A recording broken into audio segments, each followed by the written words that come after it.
A. Smith Show starts right. 3776 at Dan Graca is where you can find me on Twitter. And Astros pitching ace Garrett Cole held the Tampa Bay Rays scoreless through 7.5 innings at 15 strikeouts, leading to an Astros victory last night. This player resume brought to you by Indeed. It's used by over 3 million businesses for hiring. Post a job today at Indeed.com/hire. And it's just one of many performances that he's had this year, which is probably going to net Garrett Cole a heck of a lot of money in free agency this offseason. But we'll talk about that. And now the Final Four of Major League Baseball with our ESPN baseball analyst. He's Tim Kirchin, who's kind enough to give us a couple of minutes here. Tim, it's Dan Graca. Thanks for joining us. Is this not a fun time of the year or what? Well, it's the best time of year, Dan. We just had 3 winner-take-all games in like a 24-hour period, and it doesn't get any better than that. And now we've got a league championship series with 2 teams that combine for 110 wins. It can't get much better than that either. So there's nothing better than October baseball, and we are right in the middle of it. Absolutely. But before we talk about the better here, we know that it can't get much worse out in L.A. We talked a lot about it yesterday. While I have you, though, just wanted to pick your brain on that. What sense do you make of what went wrong for the Dodgers here? Who are you pointing the finger at in terms of blame? Is it Roberts? Is it Kershaw? Which way are you kind of slinging the vitriol towards for what went down there at the end of their season? Well, that was a team effort, and you got to give a little credit, of course, to the Nationals that maybe something really special is going on there now. It's bizarre how baseball works. They have all these terrible Game 5s, and then suddenly they pull out a Game 5 of their own. I mean, there's so much blame to go around. Dave Roberts did not have a good Game 5 as the manager. Clayton Kershaw gave up back-to-back home runs on back-to-back pitches. He's never done that in his regular season career. He's done it twice in the postseason now. And let's not lose track of the fact that the Dodgers struck out 64 times in that series. And even though it's a strikeout era and everybody strikes out today, the Dodgers have been one of the outliers there that they take a little tougher at bat, and yet the Nationals pitch them really, really well. So bottom line is this is a devastating loss for the Dodgers, and now they're going to have to figure out what to do to win the World Series next year, since they had a team in place to do that this year.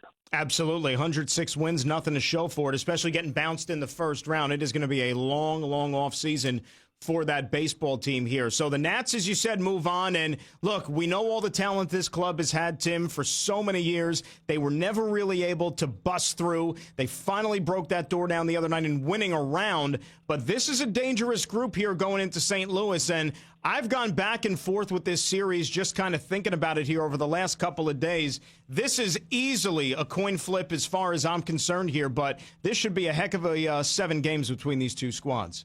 Right, and I think it's a coin flip also. I think Game 1, which is odd to say for a 7-game series, is pretty critical. Let's say Anibal Sanchez, who pitched awfully well against the Dodgers, let's say he throws a gem and wins Game 1. Now you've got Max Scherzer on full rest, Steven Strasburg on full rest, and in theory, Patrick Corbin on full rest. And those are that's the threesome that everyone in the National League feared, having to run up at those guys back to back to back, and that's what the Cardinals will get.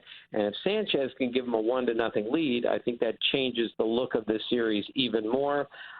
Plus, those 2 guys in the middle, Rendon and Soto, have swung the bat so well right now.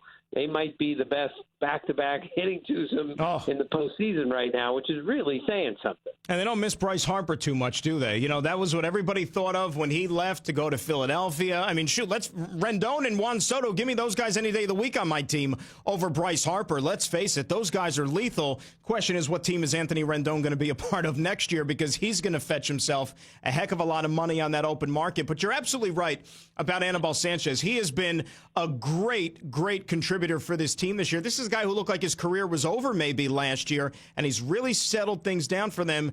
You get that first one tonight, as you said, then you turn it over to your studs with Scherzer in Game 2, Strasburg in Game number 3. Since that 19-31 start, Tim, which everybody kind of speculated would maybe cost Dave Martinez his job, Nationals are 78-40. That's basically winning 2 out of every 3 games. You do that the rest of the way, you're going to be holding a trophy. Right, and that's what I mean, that something special might be going on here. They make this miraculous recovery during the season. They were in line to lose the wild card game and made a stirring comeback. They were down 1-0 and 2-1 in the Dodgers series, and then behind 3-0 in Game 5 against Walker Buehler, and somehow found a way to win that game. So those kind of things add up. They build momentum.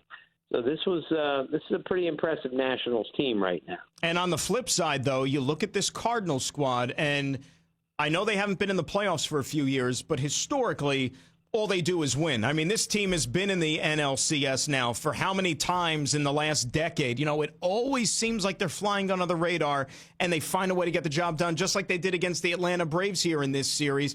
And you got a couple of guys, Wainwright, who was brilliant there in game number 3, didn't get credit for the W, but he was outstanding. Yadi Molina, who had a couple of huge hits for them in the game 4 there. I mean, these are just proven, battle-tested warriors that it's no surprise, once again, playing a big role in a team that might go to a World Series here. Yeah, the Cardinals have a similar arc to the Nationals this year. I mean, they were one game under 500 in the summer, and they turned it around quickly. Most people didn't give them a chance to make the playoffs, and they ended up winning the division. It's a very competitive division. So they're playing with a great deal of faith right now also. And then when you get 10 runs in the first inning of a postseason game, a historic performance, that starts to lead to, all right, what's going on here also? So could be dueling destinies, who knows, in the National League Championship Series. Tim Kirkjian, our ESPN MLB analyst, joining us here on the Stephen A. Smith Show on ESPN Radio. You mentioned that game, the clincher for the St. Louis Cardinals the other day with the 10 spot in the first inning. You have any issue with the way Mike Schilt approached things with Jack Flaherty, only because he left him in that game a little longer than maybe some other people wanted him to, and now you only have Flaherty for Game 3 in this series against the Nationals? Yeah, I mean, we debated it on the air, off the air. I don't think Mike Schilt had much of a choice unless he was going to literally take Jack Flaherty out after one inning, and I don't think he felt comfortable doing that. I mean, I would have never pitched him a 6th inning. I'm not sure the point of that. But I think once you get to 4 or 5, then you're pretty much sure he's not going to pitch until Game 3. So I think that was a tricky spot, and I think given the competitive nature of the game, you have to say, all right, he's our starter. He warmed up. We're going to pitch him 5 innings.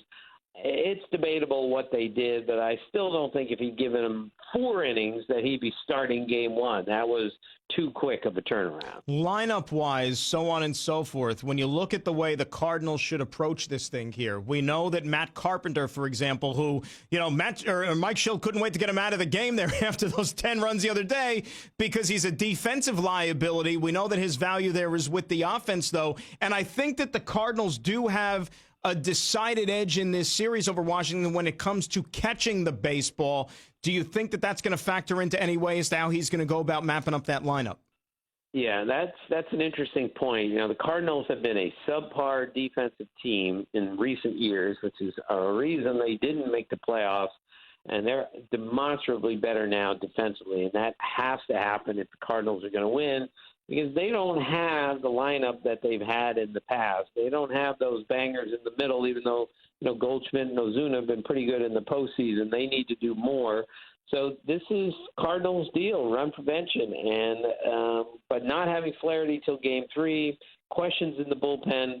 Their defense has to be better than Washington's if they're going to win this series. Because I still think the edge in the starting pitching category has to go to the Washington Nationals. And look, Dave Martinez is going to look to ride these guys as long as he possibly can, because while St. Louis might have a little bit of an edge when it comes to the bullpen, which I think is pretty decisive, we know that Dave Martinez probably only has faith in maybe 1 or 2 guys that he can trot out of that bullpen. That's why the Scherzers, the Strasburgs, Corbins, you name it, he's going to see if he can get maybe 7 innings out of those guys each and every time he gives them the baseball.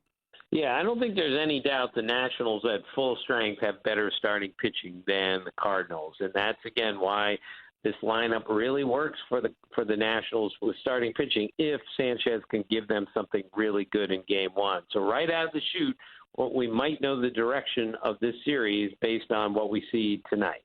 And you could hear every pitch on ESPN radio, of course, this evening between the Nationals and the Cardinals. 8:08 first pitch, as a matter of fact. Now flip over to the American League side, and we get the two heavyweights. We get the Yankees. We get the Stros. Houston goes out there. They put up some early runs for Garrett Cole, and then he just takes them home here, as you would expect an ace to do.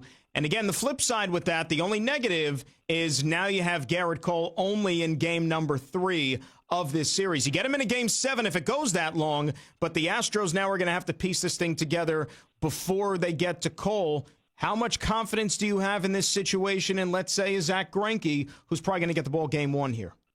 Yeah, I have great faith in Zach Greinke. He's their third starter, but he's way better than that. And even though he struggled in his last start in the postseason, and some of his postseason numbers are not flattering, I have great faith that that guy knows exactly what he's doing, and he's not going to be afraid facing the Yankee lineup in game 1. Plus, you got Verlander back on full rest for game 2.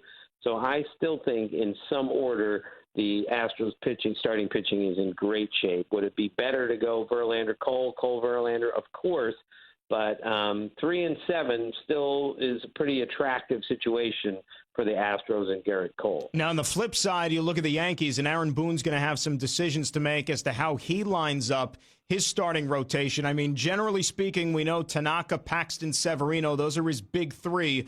Order them how you want. Which way do you think you would give the ball if you were Boone as to how you were going to map out at least those first 3 guys here?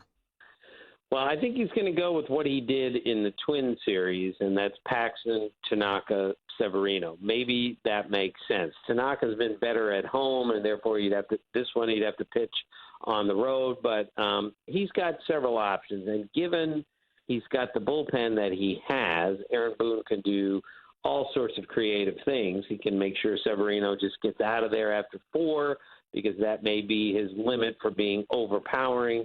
Maybe he pitches Severino before that. Who knows?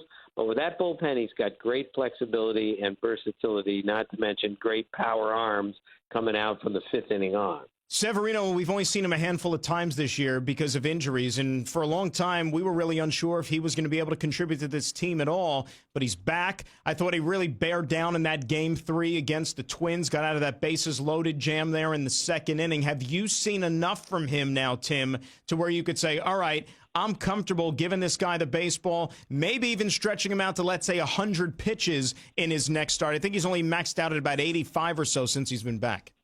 Yeah, 100 is a bit of a stretch, but his changeup slider combination is really good right now. It's not as good as when he threw 80 pitches, 56 strikes, and threw 5 shutout innings with 9 strikeouts. But I think that guy is capable of giving them 5 really good innings again. And to repeat, with that bullpen, if he can give you 85 pitches again, 5 scoreless innings, and then give it to Canely and Green and everybody else, that's a pretty good formula for the Yankees. We'll find out what the roster is going to be tomorrow morning, but do you think that Aaron Boone maybe takes a page out of the Tampa Bay Kevin Cash playbook, let's say, for that 4th game? You know, I'm sure they're a little reluctant to maybe start Happ, or maybe they have a quick hook with him, whether CC Sabathia is on this roster. We saw how well the bullpen matchup game worked in Game 4 for Tampa Bay in the previous series. You think the Yankees could do that with the wealth of options that they have in their bullpen? Yeah, well, anything's possible now, which we've learned from this postseason and from postseasons in the recent years. And yes, the opener thing has worked very well for the Yankees this year, especially when Chad Green is your opener. But I could at least see a scenario where CC Sabathia is added to the roster and either starts a game or plays a role in, say, Game 4, pitching somewhere. So these are difficult decisions, but they're good decisions because the Yankees have a bunch of options. All right, bunch of options here. And the last one when it comes to the roster is Aaron Hicks, a guy that we weren't even sure was even going to be able to play again this year with the elbow. Turns out he's fit. He's ready to go. Unfortunately, with Aaron Hicks, it seems like he's hurt every 5 minutes. But is that a guy you put right back in the lineup Game 1, Tim, or are you maybe more leaning towards if it ain't broke, don't fix it when it comes to this Yankee lineup? Yeah, I personally would not mess with the success that they had, and I would keep it the way it is. I would add Hicks to the roster, but I would first have to see exactly how sharp is he, how rusty is he. Always remember, though, Aaron Boone loves Aaron Hicks, as he should, because he's a terrific defensive player, he's a switch hitter, and he can do a lot of damage. But if he's not ready to go, then I don't think you take him and throw him right in the middle of the lineup when he's got to face Greinke, Verlander, Cole. I think you got to give him a little bit of time to figure out exactly what he's got as opposed to not have. Tim Kirkjian, ESPN baseball analyst, joining us here on the Stephen A. Smith Show on ESPN Radio. Another addition to the managerial vacancies, Philadelphia. They part ways with Gabe Kapler after 2 seasons. Sounds like that this was really motivated from ownership, right? I mean, Matt Klentak, it sounded like he maybe wanted him to return, but John Middleton, who, threw around stupid money, as he put it last offseason, they didn't achieve what they thought they would this year. Did you get the sense that maybe you had some conflicting powers at play here when it came to Kapler? Yeah, and I think that's standard in today's game. With our young, really smart general managers and some old school managers and owners and everything else, there are going to be collisions on all sorts of things. And the analytic age is a tricky one. It's a complicated one, and I think the Phillies are the perfect example. I personally think that they need a veteran hand in that dugout. They need a Joe Girardi, Buck Showalter type, Joe Madden, Dusty Baker, that type of manager.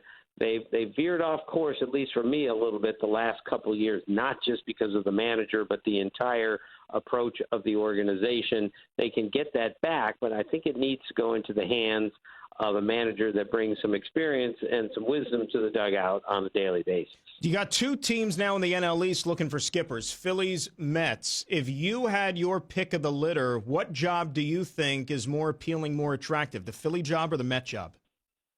That's a great question. I think the Philly job is a little bit more attractive because they have an owner in Philly that has, as you just said, is willing to spend money. And I think there's a little bit more talent there, not in the rotation, but throughout the team in Philadelphia than New York. Now, the Mets job is a good job, don't get me wrong. But if I had to choose between the two, I'd take the Phillies, and I'd be pretty happy with either one. Joe Girardi, do you think he ends up in Chicago? There's a lot of people in New York on the Mets side of things that would love to bring him over, maybe just add a little bit of spice to that Yankee-Met rivalry. But we know that he's from Chicago, played for the Cubs. Is that where you think he ends up? I'm not sure where Joe Girardi ends up. I just know he's going to get a job. He's either going to get the Met job or the Phillies job or the Cubs job. And I'm not sure I can even handicap it at this point because all 3 of those jobs are really good jobs. So Joe is in a great position to have his choice, I believe.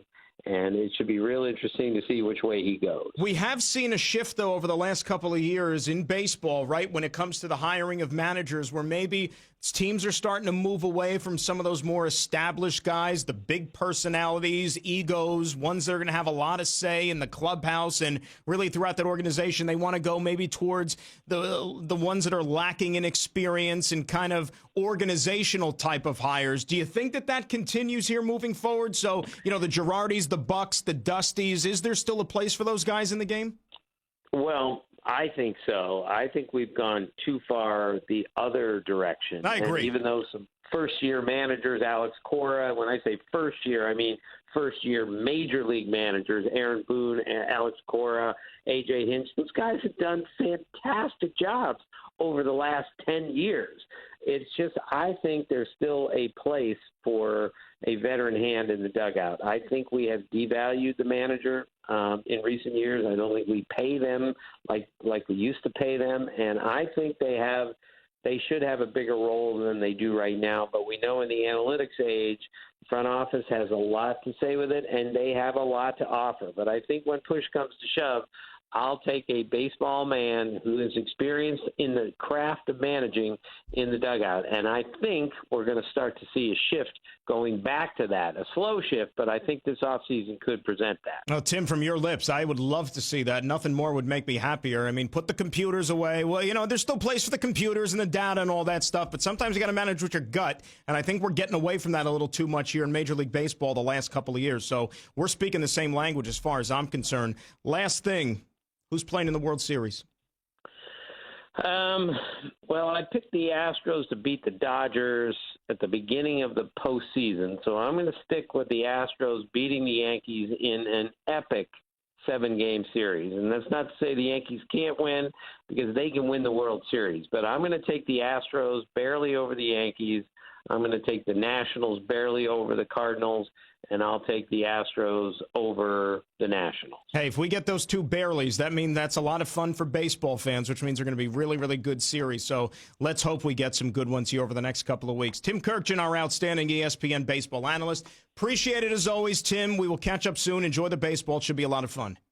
Okay, Dan. Thank you. All right. 888-SAY-ESPN is our telephone number, 888-729-3776. Now's your chance to get in on some talk about these league championship series coming up. We'll also do the NFL and the college football before we get out of Dodge here on this Friday afternoon. It's Dan Grassa in for Stephen A. Smith. Stephen A. Smith Show on ESPN Radio and ESPN News. Your radio, your computer, your phone. Or just tell your smart speaker to play ESPN Radio. Now playing ESPN Radio. Take ESPN everywhere.